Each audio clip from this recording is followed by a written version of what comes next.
ಹಾಲು ಇಳುವರಿ SNF fat degree ಎಲ್ಲ ಚೆನ್ನಾಗಿ ಬರ್ತದೆ, ಎಲ್ಲ ಹಸುಗಳದಾಗಲಿ ಎಮ್ಮೆಗಳದಾಗಲಿ. ಆಮೇಲೆ ಕೋಳಿಗಳದು ಕೂಡ ಇವುದು ತಿಂತಾವ. ಆಮೇಲೆ ನಾವು ನಮ್ಮ ಸ್ವಂತ 100 ಆಡು ಅದಾವ, 100 ಆಡಿಗೂ ಕೂಡ ನಾವು ಇದೇ ಹಾಕ್ತಿವಿ. ವೇಟ್ ಗೇನ್ ಆಗೋ ಎಷ್ಟು ಇದು ಐತಪ್ಪ ಅಂದ್ರೆ ಇದು ನಾವು ಬರೀ ಕೈಲಿ ಹಿಂಗೆ ಕಟ್ ಮಾಡಿದ್ರೆ ಕಟ್ ಆಗ್ಬಿಡ್ತೈತಿ ನೋಡ್ರಿ. ನೀರು ಕೂಡ ಹೆಂಗೆ ಬೀಳ್ತೈತಿ, ನೀರು ಸೋರ್ತಾವ್ರಿ. ಇಷ್ಟು ನೋಡ್ರಿ, ಇಷ್ಟು ಕೈಲೇ ಕೂಡ ಕಟ್ ಆಗ್ತದೆ. ಅಷ್ಟು ಮಿದು ಮೇವು ಇರ್ತಾರೆ. ಇದಕ್ಕೆ ನಾವು ನಮ್ಮ ಭೂಮಿಗೆ ತಿಪ್ಪಿ ಗೊಬ್ಬರ ಹಾಕಿ ಬೆಳೆಸ್ತೀವಿ. ಇದು ಮೋಸ್ಟ್ಲಿ 6 ವರ್ಷಕ್ಕಿಂತ ಜಾಸ್ತಿನೂ ಬರ್ಬೋದು ಅಂತ ನಾ ಹೇಳಕ್ ಇಷ್ಟಪಡ್ತೀನಿ. 8 ವರ್ಷ ಕೂಡ ಬರ್ಬೋದು. ನಮ್ಮ ಭೂಮಿ ಯಾವ ತರ ನಾವು ಕಾಯ್ಕೊಂಡು ಹೋಗ್ತೀವಿ ಅಲ್ಲಿವರೆಗೂ ಇದು ಬರ್ತದೆ. ಅಂತವ್ರಿಗೆ ಇದು ಏನ್ ಮೇವು ಐತಲ್ಲ, ಒಮ್ಮೆ ಹಚ್ಚಿದ್ರೆ ನೀವು 6 ವರ್ಷ ನಿಶ್ಚಿಂತೆ. ಇದಕ್ಕೆ ಮತ್ತೊಮ್ಮೆ ರೂಟರ್ ಹೊಡಿಬೇಕು, ಮತ್ ಸಾಲ್ ಕುರಿಬೇಕು, ಮತ್ ಬೀಜ ಉಪಚಾರ ಮಾಡ್ಬೇಕು, ಮತ್ ಹಚ್ಚಬೇಕು, ಈ ತರ. ನಮಸ್ಕಾರ ರೈತ ಬಾಂಧವರೇ, ನಾನು ಸಾಯಿನಾಥ್ ಚೇರ್ಕಾನೆ. ಈ ಮತ್ತೊಮ್ಮೆ ನಾವು ತೈವಾನ್ ಕಿಂಗ್ ಜಾಯಿಂಟ್ ಅನ್ನ ವಿಡಿಯೋನ ತೊಗೊಂಬಂದಿದ್ವಿ. ಈ ವಿಡಿಯೋ ಮುಖಾಂತರ ನಾನು ಏನು ಹೇಳಲಿಕ್ಕೆ ಇಷ್ಟಪಡ್ತೀನಪ್ಪ ಅಂದ್ರೆ, ಯಾವ ಥರ ಹಚ್ಚಬೇಕು, ಯಾವ ಥರ ನಾಟಿ ಮಾಡಬೇಕು, ಕೆಲವು ಗೊಂದಲಗಳು ಇರ್ತಾವೆಲ್ಲ ರೈತರಿಗೆ. ಆ ಗೊಂದಲಗಳನ್ನು ನಾನು ಸರಿಪಡಿಸ್ಲಿಕ್ಕೆ ಇವತ್ತು ನಾನು ಈ ವಿಡಿಯೋವನ್ನು ಮಾಡ್ತಾಯಿದ್ವಿ. ಇದು ಹಿಂದ್ಗಡೆ ಏನು ನೋಡ್ತಾ ಇದ್ದೀರಲ್ಲ, ಇದು ತೈವಾನ್ ಕಿಂಗ್ ಜಾಯಿಂಟ್ ಅಂತ ಹೇಳ್ಬಿಟ್ಟು, ಇದು ಅತಿ ಹೆಚ್ಚು ಬೆಳೆಯುವಂಥ ಹುಲ್ಲು ಮತ್ತು ಅತಿ ಫಾಸ್ಟ್ ವೇಗನೆ ಬೆಳೆಯುವಂಥ ಹುಲ್ಲು ಹೇಳಲಿಕ್ಕೆ ಇಷ್ಟಪಡ್ತೀನಿ. ಆಮೇಲೆ ಇದರಲ್ಲಿ 18% ಪ್ರೋಟೀನ್ ಅಂಶ ಇರೋದ್ರಿಂದ ಹಾಲು ಇಳುವರಿ SNF ಫ್ಯಾಟು ಡಿಗ್ರಿ ಎಲ್ಲ ಚೆನ್ನಾಗಿ ಬರ್ತದೆ, ಎಲ್ಲ ಹಸುಗಳದಾಗಲಿ ಎಮ್ಮೆಗಳದಾಗಲಿ. ಆಮೇಲೆ ಕೋಳಿಗಳದು ಕೂಡ ಇವುದು ತಿಂತಾವ. ಆಮೇಲೆ ನಾವು ನಮ್ಮ ಸ್ವಂತ 100 ಆಡು ಅದಾವ, 100 ಆಡಿಗೂ ಕೂಡ ನಾವು ಇದೇ ಹಾಕ್ತೀವಿ, ವೇಟ್ ಗೇನ್ ಆಗೋಗೋಸ್ಕರ.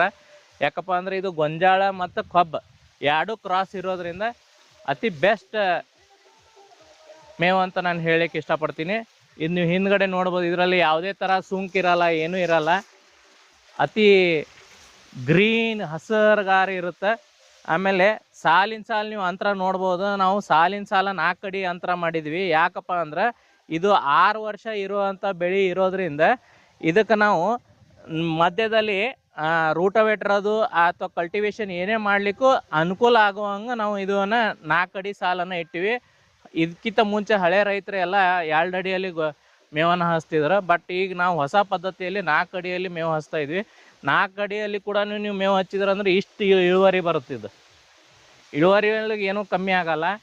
ಆಮೇಲೆ ಇದು 1 ವರ್ಷಕ್ಕೆ 1 ಎಕರೆಯಲ್ಲಿ 200 ಟನ್ ಅಷ್ಟು ಬರುವಂಥ ಮೇವು ಇದು. ಆಮೇಲೆ ಇದು ನೀವು ಸೈಲೇಜ್ ಕೂಡ ನೀವು ಇದು ಮಾಡ್ಬೋದು. 50% ಗೊಂಜಾಳ ಕೂಡ 50% ಇದು ಕೂಡ ಮಿಕ್ಸ್ ಮಾಡಿ ನೀವು ಸೈಲೇಜ್ ಕೂಡ ಮಾಡ್ಬೋದು. ಅತಿ ಬೆಸ್ಟ್ ಮೇವು ಅಂತ ನಾನು ಹೇಳಲಿಕ್ಕೆ ಇಷ್ಟಪಡ್ತೀನಿ ಈಗ ಸದ್ಯಕ್ಕೆ. ಇದು ನೋಡ್ರಿ, ಆಮೇಲೆ ಇದು ಯಾವುದೇ ಬಿರುಸಿರಲ್ಲ, ಪೂರ್ತಿ ಮಿದು ಇರುತ್ತೆ. ಆಮೇಲೆ ಇದು ಕೂಡ ಇಲ್ಲಾಂದ್ರೆ ಒಂದು ಎಣಸ್ಲಾರ್ದಷ್ಟು ಗಣಿಕೆಗಳನ್ನು ಆಗ್ತಾವೆ. ಇದು ಸುಂಕೇನು ಬರಲ್ರಿ, ಇದಕ್ಕೆ ಯಾವುದೇ ಥರ ಸುಂಕ ಇರಲ್ರಿ ಸರ್. ಇದಕ್ಕೆ ಅಂದ್ರೆ ಕಡ್ಡಿನೂ ಎಲ್ಲ ತಿಂತಾವ್ರಿ ದನ, ಕಡ್ಡಿ ಗಿಡ್ಡಿ ಎಲ್ಲ ತಿಂತಾವ ಸರ್. ಇದು 7 8 ಫೂಟ್ ಅಥವಾ 10 ಫೂಟ್ ಇಂಥ ಈ ಸ್ಟೇಜ್ನಾಗ ಮೇವು ಇತ್ತಂದ್ರೆ ಇದು ನೋಡಿ ನೀವು ಎಲ್ಲಾನು ತಿಂತದ. ಇದು ಎಷ್ಟು ಮಿದು ಐತಪ್ಪ ಅಂದ್ರೆ ಇದು ನಾವು ಬರೀ ಕೈಲಿ ಹಿಂಗೆ ಕಟ್ ಮಾಡಿದ್ರೆ ಕಟ್ ಆಗ್ಬಿಡ್ತೈತಿ ನೋಡ್ರಿ. ನೀರು ಕೂಡ ಹೆಂಗೆ ಬೀಳ್ತೈತಿ, ನೀರು ಸೋರ್ತಾವ್ರಿ. ಇಷ್ಟು ನೋಡ್ರಿ, ಇಷ್ಟು ಕೈಲೇ ಕೂಡ ಕಟ್ ಆಗ್ತದೆ, ಅಷ್ಟು ಮಿದು ಮೇವು ಇರ್ತದೆ. ಇದು ಚಾಪ್ ಕಟ್ರಿಗೆ ಹಾಕ್ಬೇಕಂತ ಏನಿಲ್ಲ. ಇಷ್ಟು ಮಿದು ಮೇವು ಇರ್ತೈತಿ ಇದು. ಆಮೇಲೆ ನೀವು ಲೋಕಲ್ ಮೇವು ಇದು ಈ ಥರ ಬಿರುಸಲ್ಲ ಇದು.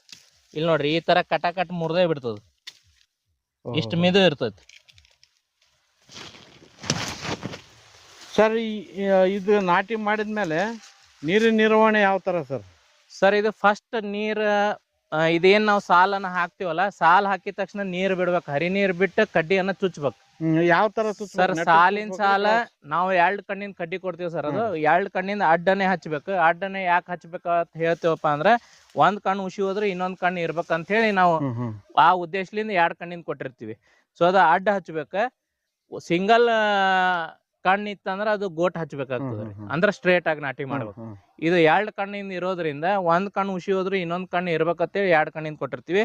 ಇದೇನು ಒಂದು ಗಡ್ಡಿ ಐತಲ್ಲ, ಇಲ್ಲೊಂದು ಹಚ್ಚಿದ್ರೆ ಇನ್ನೊಂದು 1 ಅಡಿಗೆ ಇಲ್ಲೊಂದು ಹಚ್ಚೋದು. ಸೊ ಈ ತರ ಇದೇನು ಇದು ಪೂರ್ತಿ ಗಡ್ಡಿ ಐತಲ್ಲ ಒಂದು ಹಬ್ಕೋತೈತಿ. ಸೊ ಈ ತರ ನಾಟಿ ಮಾಡ್ಬೇಕ್ರಿ. ಸಾಲಿನ ಸಾಲ 4 ಅಡಿ ಡಿಸ್ಟೆನ್ಸ್ ಇಡೋದು, ಕಡ್ಡಿನ ಕಡ್ಡಿ 1 ಅಡಿ ಡಿಸ್ಟೆನ್ಸ್ ಇಡೋದು. ನೀರು ಯಾವ ತರ ಮ್ಯಾನೇಜ್ಮೆಂಟ್ ಮಾಡ್ಬೇಕ್ರಿ ಸರ್? ಇದಕ್ಕೆ ನೀರ್ ಏನೈತಲ್ಲ, ಫಸ್ಟಿಗೆ ನಾವು ಏನು ಹರಿ ನೀರು ಬಿಡ್ತೀವಿ, ಕಡ್ಡಿ ಚೂಸ್ತೀವಿ. ಅದ್ರ ನಂತರ 3ನೇ ದಿನ ಹಿಂದಿನ ನೀರು ಬಿಡ್ಬೇಕ್ರಿ. ಅದರ ನಂತರ ನಿಮ್ಮ ಭೂಮಿ ಯಾವ ಥರ ಇರ್ತೈತಿ, ಭಾಳ ಹಿಂಗೆ ಮಸಾರಿ ಗಿಸಾರಿ ಇತ್ತು 4 ದಿನಕ್ಕೆ ಒಣಗ್ತಿತ್ತು 4 ದಿನಕ್ಕೆ ಬಿಡ್ಬೇಕು, ಅಥವಾ ಭೂಮಿ ಇತ್ತಂದ್ರೆ ಅವ್ರು 8 ದಿನಕ್ಕೊಮ್ಮೆ ಬಿಟ್ರೆ ನಡಿತೈತಿ, 15 ದಿನಕ್ಕೊಮ್ಮೆ ಬಿಟ್ರೆ ನಡಿತೈತಿ. ಇದಕ್ಕೆ ನಾವು ಅಂತರೂ ಈ ನಮ್ಮ ಬಿಳಿಚಿ ನೆಲ, ಸೊ ಇದಕ್ಕೆ ನಾವೇನು ಮಾಡ್ತೀವಿ 8 ದಿನಕ್ಕೆ 10 ದಿನಕ್ಕೆ ಒಮ್ಮೆ ನೀರು ಬಿಡ್ತೀವಿ. ಈ ಥರ ಇರ್ತದೆ ಸರ್. ವಿಶೇಷವಾಗಿ ಇದನ್ನ ಕಟಾವು ಮಾಡಿದಂಗೆಲ್ಲ ಯಾವ ಥರ ಬರ್ತದೆ ಸರ್ ಇದು? ಸರ್ ಇದು ಕಟಾವು ಇದು ಇಲ್ಲಂದ್ರೆ ಇದು ನಮ್ದು ನಿಮಗೆ ಗೊತ್ತಿದ್ದಂಗೆ ಇದು 3 ಇಲ್ಲ 4 ವರ್ಷದ ಪಡ ಐತ್ರಿ. 4 ವರ್ಷದಾದ್ರೂ ಈ ಥರ ಬೆಳತ್ತದ. ನಾ ವಿಡಿಯೋ ಲಾಸ್ಟ್ 3 ವರ್ಷದ ವಿಡಿಯೋ ಆಗಲಿ ಅಥವಾ ಹೋದ ವರ್ಷದ ವಿಡಿಯೋ ಆಗಲಿ ಎಲ್ಲಾದ್ರೂ 6 ವರ್ಷ ಬರ್ತದ ಅಂತ ಹೇಳಿ. ನೀವು ಯಾವ ಥರ ಇದಕ್ಕೆ ನಾವು ನಮ್ಮ ಭೂಮಿಗೆ ತಿಪ್ಪಿ ಗೊಬ್ಬರ ಹಾಕಿ ಬೆಳೆಸ್ತೀವಿ, ಇದು ಮೋಸ್ಟ್ಲಿ 6 ವರ್ಷಕ್ಕಿಂತ ಜಾಸ್ತಿನೂ ಬರ್ಬೋದು ಅಂತ ನಾ ಹೇಳಕ್ಕೆ ಇಷ್ಟಪಡ್ತೀನಿ. 8 ವರ್ಷ ಕೂಡ ಬರ್ಬೋದು. ನಮ್ಮ ಭೂಮಿ ಯಾವ ಥರ ನಾವು ಕಾಯ್ಕೊಂಡು ಹೋಗ್ತೀವಿ ಅಲ್ಲಿವರೆಗೂ ಇದು ಬರ್ತದೆ.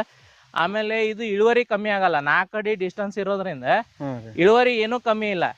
ವರ್ಷಾನುವರ್ಷ ನೀವು ನೋಡ್ಬೋದು, ಇನ್ನ ಗಡ್ಡಿ ಜಾಸ್ತಿನೇ ಹೊಡೆದವು. ಇದು ಹಿಂದಿಂದು ನೋಡ್ರಿ ನೀವು, ಇದು ಎಣ್ಸಕ್ಕಾಗಲ್ಲ. ಈಗ ಈ ಗಡ್ಡಿ ನೋಡ್ರಿ, ಈ ಗಡ್ಡಿನ್ಯಾಗ ನೋಡ್ರಿ ಸರ್, ಇದು ಎಣ್ಸಕ್ಕೂ ಆಗಲ್ಲ, ಫುಲ್ ಹೊಡೆದವ್ರಿ. ಹಾ, ಇದರಲ್ಲಿ ಮೇಂಟೆನೆನ್ಸ್ ಏನಿರ್ತದೆ ಸರ್? ಗೊಬ್ಬರ ಆಗ್ಲಿ ಔಷಧ ಆಗ್ಲಿ ಈ ತರ ಏನಾದ್ರು? ಸರ್ ನಮ್ದು ಆಡು ಸಾಕಾಣಿಕೆ ಇರೋದ್ರಿಂದ ಕುರಿ ಗೊಬ್ಬರನೇ ಜಾಸ್ತಿ ಹಾಕ್ತಿವಿ ಇದಕ್ಕ.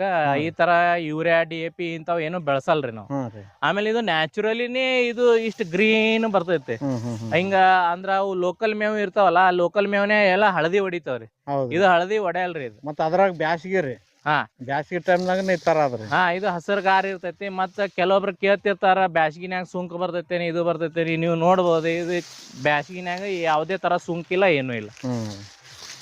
ಆಮೇಲೆ ಗರಿ ಹಾಕ್ತದೇನೋ, ಇದು ಆಗ್ತದೇನೋ ಅಂತ ಎಲ್ಲ ಕೇಳ್ತಿರ್ತಾರ. ಎಷ್ಟೇ ಎತ್ತರ ಹೋದ್ರು ಇದು ಗರಿ ಹಾಕಲ್ಲ.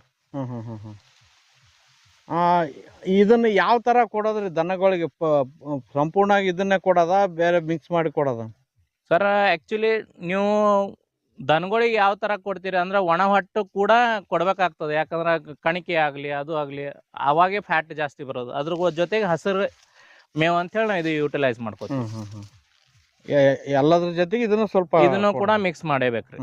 ಹಸಿರು ಇದೇನು ಮೇವು ಅದಲ್ಲ, ಎಲ್ಲರಿಗೂ ಶಾರ್ಟೇಜ್ ಆಗ್ತದೆ. ದನಗಳಿಗಾಗ್ಲಿ ಇದಕ್ಕಾಗ್ಲಿ ಶಾರ್ಟೇಜ್ ಆಗ್ತಿರ್ತದೆ. ಅಂಥವ್ರಿಗೆ ಇದು ಏನು ಮೇವು ಐತಲ್ಲ, ಒಮ್ಮೆ ಹಚ್ಚಿದ್ರೆ ನೀವು 6 ವರ್ಷ ನಿಶ್ಚಿಂತೆ. ಇದಕ್ಕೆ ಮತ್ತೊಮ್ಮೆ ರೂಟರ್ ಹೊಡಿಬೇಕು, ಮತ್ತೆ ಸಾಲ್ ಕುರಿಬೇಕು, ಮತ್ತೆ ಬೀಜ ಉಪಚಾರ ಮಾಡಬೇಕು, ಮತ್ತೆ ಹಚ್ಚಬೇಕು, ಈ ತರ ಏನಿಲ್ಲ. ಈಗ ಇವು ಕಡ್ಡಿಗಳೆಲ್ಲ ದಮ್ ಇರ್ತಾವಲ್ರಿ, ದನಗಳು ಅಷ್ಟೇ ತಿಂತಾವ ಮತ್ತೆ ಕುರಿ ಕೋಳಿಗ ಬಳಸ್ಬೋದ? ಕುರಿಗಳಿನೂ ತಿಂತಾವ್ರಿ ಸರ್. ಈಗ ನೀವು ಇದನ್ನ ತೋರಿಸಿದೆಲ್ಲ, ಇದು ಏನು ಈ ಕುರಿಗಳಿಗೆ ಈ ಸೈಜ್ ಇದು ಏನೀಗ ಒಂದು 7 ಅಡಿ 8 ಅಡಿ ಇದು ಏನ್ ಐತಲ್ಲ, ಇದು ನೀವು ನೋಡ್ರಿ ಸರ್, ಇದು ಎಷ್ಟು ಎಳಿ ಐತಿ ಇದು. ಹೌದ್ರಿ, ಇದು ನೋಡ್ರಿ ಕುರಿಗಳಿಗೆ ನಡೀತದ್ರಿ. ಇದೆಲ್ಲ ಕುರಿ ಈ ಸ್ಟೇಜ್ನಾಗ ಕುರಿಗಳಿಗೆ ಬೆಸ್ಟ್ ರೀ ಸರ್ ಇದು. ಇದಕ್ಕಿಂತ ಇನ್ನೊಂದು 10 15 20 ದಿನ ಬಿಟ್ರೆ ಮತ್ತೆ ಬಿರ್ಸಾಗ್ತದ. ಅದು ದನಗಳಿಗೂ ಚಲೋ. ಬಟ್ ಇದು ನೋಡ್ರಿ, ಇದು ಎಷ್ಟು ಎಳಿದೈತಿ. ಹೌದ್ರಿ, ಈಗ ಇದು ಹಿಂಗ್ ಮಲ್ಸಿದೆ ಅಂದ್ರೆ ಮಕ್ಕೊಂಡ್ಬಿಡ್ತೈತಿ. ಇದು ಮುರ್ದೇ ಬಿಡ್ತೀರಿ ಇದು. ಇದನ್ನೆಲ್ಲ ಕುರಿಗಳಿಗೆ ಬಳಸ್ಬೋದು. ಇಲ್ಲಿ ನೋಡ್ರಿ ಸರ್, ಮುರ್ದೇ ಬಿಡ್ತಿದ್. ಹೌದು, ಇದಕ್ಕಿಂತ ಮಿದು ಯಾವ್ದು ಮೇವು ಇಲ್ಲ ಸರ್. ಇದ್ರ ಕಡ್ಡಿಗಳು ನಿಮ್ಮ ಹತ್ರ ಸಿಗ್ತಾವ್ರಿ? ಇದ್ರ ಕಡ್ಡಿಗಳು ಅವೈಲೇಬಲ್ ಅದಾವ ಸರ್ ನಮ್ಮ ಹತ್ರ. ಒಂದ್ ಕಡ್ಡಿಗೆ 2 ರೂಪಾಯಿ. ಆಲ್ ಓವರ್ ಕರ್ನಾಟಕನ VRL ಟ್ರಾನ್ಸ್ಪೋರ್ಟ್ ಮುಖಾಂತರ ಮೊದಲು ಹಿಡಿದನು ಟ್ರಾನ್ಸ್ಪೋರ್ಟ್ ಮಾಡ್ತಾ ಬರ್ತಾ ಇದ್ವಿ, ಈಗೂ ಕೂಡ ಮಾಡ್ತಾ ಇದ್ವಿ ಸರ್. ಈಗ ಕಳೆದ ಬಾರಿ ಕೂಡ ನೀವು ಸುಮಾರು ಜನ ಕಳಿಸಿದ್ರಿ. ಕೆಲವೊಬ್ರು ಕಡ್ಡಿ ಸರಿ ಕೊಟ್ಟಿಲ್ಲ, ನಮ್ಗೆ ಸರಿಯಾಗಿ ನಾಟಿಗೆ ಬಂದಿಲ್ಲ, ಈ ತರ ಹೇಳ್ತಿರ್ತಾರೆ. ಅದು ಕೆಲವೊಂದು ವಾತಾವರಣದ ಮೇಲೆ ಅವರು ಮಾಡೋ ಪ್ರೊಸೆಸ್ ಮೇಲೂ ಹೋಗ್ತದೆ. ಕರೆಕ್ಟಾಗಿ ಈ ಕಡ್ಡಿ ಕಟಾವ್ ಆದ್ಮೇಲೆ ಎಷ್ಟು ದಿನಕ್ಕೆ ನಾಟಿ ಮಾಡ್ಬೇಕು, ನಾಟಿ ಮಾಡ್ಬೇಕಾದ್ರೆ ಏನೇನು ಗಮನ ಕೊಡ್ಬೇಕು, ಮತ್ತು ನಾಟಿ ಮಾಡಿದ್ಮೇಲೆ ಏನೇನು ಗಮನ ಕೊಡ್ಬೇಕು, ಸ್ವಲ್ಪ ಕ್ಲಿಯರ್ ಆಗಿ ಹೇಳ್ರಿ ಸರ್. ಸರ್ ಅಂಥವ್ರಿಗೆ ನಾನು ಏನು ಹೇಳಿ, ಆಗಲೇ ಒಂದು ಕಾಲ್ ಬಂದಿತ್ತು ಸರ್, ನೀವು ನೋಡಿದ್ರಿ. ಅವ್ರನ್ನ ಎತ್ತರದ ಮ್ಯಾಗ ಹಚ್ಚಿದ್ರೆ ನಡೀತದೇನ, ಸಾಲ್ ಕೊರೆಯಬೇಕೇನ, ರೂಟ್ರ್ ಹಾಕೇಬೇಕೇನ, ಗೊಬ್ಬರ ಹಾಕೇಬೇಕೇನ, ಈ ಪ್ರಶ್ನೆಗಳನ್ನ ಕೇಳಿದ್ರು. ಅವರಿಗೆ ಫಸ್ಟ್ ಆಫ್ ಆಲ್ ಈಗ ನಾವು ಕಡ್ಡಿಯನ್ನ ಇದು ಕಳಿಸ್ತೀವಿ. ನಾವೇನು ಇದು ಒಮ್ಮೆ ಕಟಾವ್ ಆದ ತಕ್ಷಣ ಕಡ್ಡಿಯನ್ನ 4 ರಿಂದ 5 ದಿನ ಮ್ಯಾಕ್ಸಿಮಮ್ 6 ದಿನ ಒಳಗಡೆ ನೀವು ಹಚ್ಬೇಕಿದು. ಆಮೇಲೆ ಏನಾಗ್ತದ್ರಿ, ಕೆಲವು ಟ್ರಾನ್ಸ್ಪೋರ್ಟ್ನಾಗ 2 ಡೇಸ್ನಾಗ ಹೋಗ್ತದೆ. ಆಮೇಲೆ ಕೆಲವೊಬ್ರಿಗೆ ನಾವು ನೋಡ್ರಿ ಪದ್ಧತಿ ಹೆಂಗೈತಪ್ಪ, ಇದು ಹಚ್ಚೋ ಪದ್ಧತಿ ಕೆಲವೊಬ್ರಿಗೆ ಗೊತ್ತಿರಲ್ಲ. ಕೆಲವೊಬ್ರು ಸ್ಟ್ರೇಟ್ ಆಗಿ ಹಚ್ತಾರ, ಕೆಲವೊಬ್ರ ಬರೀ ಅದ್ರ ಮೇಲೆ ಮಣ್ಣು ಮುಚ್ಚಿ ಬಿಟ್ಬಿಡ್ತಾರ. ಮಣ್ಣು ಮುಚ್ಚಿ ಬಿಟ್ಟಿದ್ರೆ ಗಾಳಿ ಆಡ್ತದ್ರಿ, ಖುಷಿ ಹೋಗ್ತೈತಿ. ಇದಕ್ಕೆ ನಾವೇನ್ ಹೇಳ್ತೀವಿ, ಪದ್ಧತಿ ಸರಿ ಅದಕ್ಕೆ ಸಾಲ ಹಾಕ್ಬೇಕು. 4 ಅಡಿ ಸಾಲ್ ಹಾಕ್ಬೇಕು, ಸಾಲ್ನ್ಯಾಗ ನೀರ್ ಬಿಡ್ಬೇಕು, ನೀರ್ ಬಿಟ್ಟಾಗ ಅದು ಚುಚ್ಚಬೇಕು. ಅಂದ್ರ ರಾಡಿನ್ಯಾಗ ಅದು ದಬ್ಕೊಂಡು ಕೂಡೋದ್ರಿಂದ ಅದು ಬಿಗಿ ಹಿಡ್ಕೋತೈತಿ. ಟೈಟ್ ಅವಾಗ ಅಲ್ಲಿ ಗಾಳಿ ಯಾವ್ದು ಹೋಗಲ್ಲ. ಮೊಳಕೆ ಅವಾಗ ಅದು ಮೊಳಕೆ ಚೆನ್ನಾಗಿ ಹೊಡ್ಕೊಂಡು ಹೊರಗೆ ಬರ್ತೈತಿ. ಕೆಲವೊಬ್ರು ಏನ್ ಮಾಡ್ತಾರ, ಸುಮ್ನೆ ಹಿಂಗ ಮ್ಯಾಗ ಒಂದ್ ಕಣ್ಣ ತಳಗ ಒಂದ್ ಕಣ್ಣ ಇತ್ತು ತಗೋತೆ, ತಳಗಿನ ಕಣ್ಣ ಮ್ಯಾಗ ಹೆಂಗ ಒಂದ್ ಚುಚ್ಚಿರ್ತಾರ. 145 ಡಿಗ್ರಿನ್ಯಾಗ ಚುಚ್ಚಿಲೇನ್ರಿ ಹಿಂಗ ಅಂತಿರ್ತಾರ. 2 ಕಣ್ಣು ಕೊಡೋ ಉದ್ದೇಶ ಏನಪ್ಪಾ ಅಂದ್ರ, 2 ಕಣ್ಣು ಮಣ್ಣಾಗ ಹೋದ್ರ ಒಂದ್ ಕಣ್ಣು ಉಸಿ ಹೋದ್ರು ಇನ್ನೊಂದ್ ಕಣ್ಣು ಅಲ್ಟರ್ನೇಟಿವ್ ಬರ್ಬೇಕಂತೇಳಿನೇ ಕೊಟ್ಟಿರೋದ್ ನಾವು. ಸಿಂಗಲ್ ಕಣ್ಣು ಮಾತ್ರ ನೀವು ಕಡ ಹಚ್ಬೇಕು. ಡಬಲ್ ಕಣ್ಣು ಯಾಕೆ ಕೊಟ್ಟಿರ್ತೀವಿ, ಈಗ ಯಾರಾದ್ರೂ ಒಂದ್ 500 ಕಡ್ಡಿ ಬೇಡಿದ್ರು, 500 ಕಡ್ಡಿ ಅಂದ್ರೆ ಏನಪ್ಪಾ, 500 ಕಡ್ಡಿಗೆ ನಾವು 1000 ಕಣ್ಣು ಕಳ್ಸಿರ್ತೀವಿ, ಡಬಲ್ ಕಳ್ಸಿರ್ತೀವಿ. ಯಾಕಪ್ಪ ಅಂದ್ರೆ ಅದು ಹಿಂಗ ಅಡ್ಡ ಹಚ್ಚಲಿಕ್ಕೆ. ಕೆಲವೊಬ್ರು ನೀವು ಕೇಳ್ರಿ, ಯಾಕ ನಮ್ಗ ಹೆಂಗ್ ಹಚ್ಬೇಕು ಅನ್ನೋದು ಕೆಲವೊಬ್ರಿಗೆ ಗೊತ್ತಿರಲ್ಲ. ಅಂತವ್ರು ನಮ್ಗೆ ಕೇಳ್ರಿ, ಪ್ರಶ್ನೆ ಕೇಳ್ರಿ, ನಾವು ಹೇಳ್ತೀವಿ ಯಾವ ತರ ಹಚ್ಬೇಕು, ಏನ್ ತರ ಮಾಡ್ಬೇಕು, ಯಾವ ತರ ಸಾಲ್ ಹಾಕ್ಬೇಕು, ಗೊಬ್ಬರ ಹಾಕ್ಬೇಕು, ಏನ್ ಮಾಡ್ಬೇಕು ಎಲ್ಲಾನು ಹೇಳ್ತೀವಿ. Okay sir. ಸರ್, ಒಂದು ಕಂಪ್ಲೇಂಟ್ ಏನಂದ್ರೆ, ಹಾ ಸರ್, ಫೋನ್ ರಿಸೀವ್ ಮಾಡಲ್ಲ ಅಂತ ಸುಮಾರು ಜನ ಕಮೆಂಟ್ ಆಗ್ತಾ ಇರ್ತಾರೆ. ಅದಕ್ಕೆ ನೀವು ಪರ್ಯಾಯ ಏನ್ ಹೇಳ್ತೀರಿ ಸರ್? ಫೋನ್ 100% ನಾನು ರಿಸೀವ್ ಮಾಡೇ ಮಾಡ್ತೀನಿ. ಎಲ್ಲಾರ್ದು ಫೋನ್ ರಿಸೀವ್ ಮಾಡ್ತೀನಿ. ಎಷ್ಟು ಸಾಧ್ಯ ಆಗ್ತದೆ ಅಷ್ಟು ಫೋನ್ ರಿಸೀವ್ ಮಾಡ್ತೀನಿ. ಯಾಕಪ್ಪ ಅಂದ್ರೆ ನಂದು ಇದು 10 ಎಕರೆ ಜಮೀನು ಇರೋದ್ರಿಂದ ನಂದು ದಾಳಿಂಬೆ ಐತಿ, 100 ಆಡ್ ಅದಾವ, ಆಮೇಲೆ ಕೋಳಿ ಸಾಕಾಣಿಕೆ ಐತಿ. ಈ ಥರ ಎಲ್ಲಾನು ಇರೋದ್ರಿಂದ ಮೇಂಟೆನೆನ್ಸ್ ಮಾಡೋದ್ರಿಂದ ಕೆಲವೊಮ್ಮೆ ಫೋನ್ ರಿಸೀವ್ ಮಾಡಿರಲ್ಲ.